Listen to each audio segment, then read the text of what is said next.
ಬೆಳಿಗ್ಗೆ ನಮ್ಮ ವೀರ ಪುತ್ರ ಅಕ್ಷಯ್ ಪಾರ್ಥಿವ ಶರೀರ ಬೆಂಗಳೂರಿಗೆ ಆಗಮಿಸಲಿದೆ. ಇಂದು ತವರಿಗೆ ಪಾರ್ಥಿವ ಶರೀರ.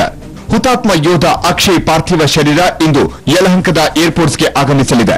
ಬೆಳಿಗ್ಗೆ 11 ಗಂಟೆ ಸುಮಾರಿಗೆ ಪಾರ್ಥಿವ ಶರೀರ ಬರಲಿದ್ದು ಬೆಳಿಗ್ಗೆ 11:30 ರಿಂದ 12:30 ಮಿಲಿಟರಿ ಗೌರವ ಸಲ್ಲಿಕೆಯಾಗಲಿದೆ.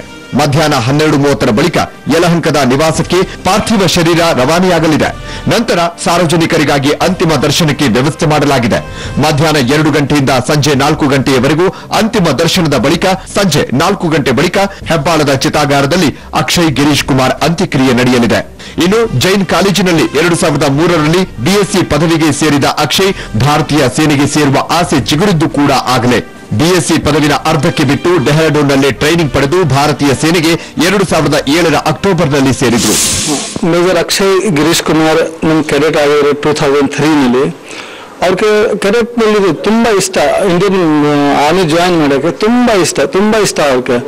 So immediately he wrote this NDA exam and he cleared his NDA and he joined with the dignity that he being a cadet of NDA is not a joke. I would like to tell the officers and generation that he has sacrificed his life, but his sacrifice should not go in vain. ಭಾರತೀಯ ಹೆಮ್ಮೆಯ ಪುತ್ರನ ಸಾವು ಇಡೀ ಜೈನ್ ಕಾಲೇಜನ್ನ ಶೋಕ ಸಾಗರದಲ್ಲಿ ಮುಳುಗಿಸಿದೆ. ಆತನ ಭಾವಚಿತ್ರಕ್ಕೆ ಅಂತಿಮ ನಮನ ಸಲ್ಲಿಸುವ ಮೂಲಕ ನೆನಪನ್ನ ಸಿಬ್ಬಂದಿ ಮೆಲುಕು ಹಾಕಿದರು.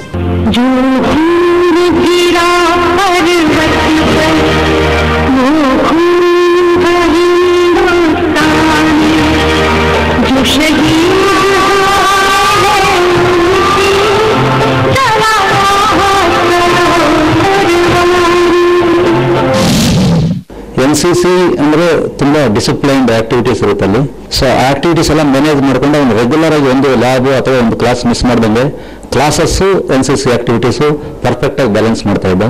ಮೊದಲಿನಿಂದನೂ ಆರ್ಮಿಗೆ ಹೋಗ್ಬೇಕಂತಾನೆ ಅವನಿಗೆ ಏಮ್ ಇತ್ತು. ಸೊ ಅದರ ಪ್ರಕಾರ ಅವನು NDA ಅಲ್ಲಿ ಎಕ್ಸಾಮ್ ಪಾಸ್ ಆದ, ಆರ್ಮಿಗೆ ಹೋದ. ಅವನು ಹಾಲಿಡೇಸ್ ಇದ್ದಾಗ 5 days 10 days ಹಾಲಿಡೇಸ್ ಇದ್ದಾಗ ಬಂದು ಮಾತಾಡಿಸ್ಕೊಂಡು ಹೋಗೋನು. ಒಂದು 2-3 times ಬಂದು ಮಾತಾಡಿಸ್ಕೊಂಡು ಹೋಗೋದು. ಅಕ್ಷಯ್ ದೇಶಕ್ಕಾಗಿ ಪ್ರಾಣ ತೆತ್ತು ಇಂದು ನಮ್ಮೊಂದಿಗಿಲ್ಲ. ಅವರ ಅಗಲಿಕೆಯ ನೋವನ್ನ ನುಂಗುವ ಶಕ್ತಿಯನ್ನ ಆ ದೇವರು ಅವರ ಕುಟುಂಬಕ್ಕೆ ನೀಡಲಿ. ನ್ಯೂಸ್ ಬ್ಯೂರೋ, ಸುವರ್ಣ ನ್ಯೂಸ್.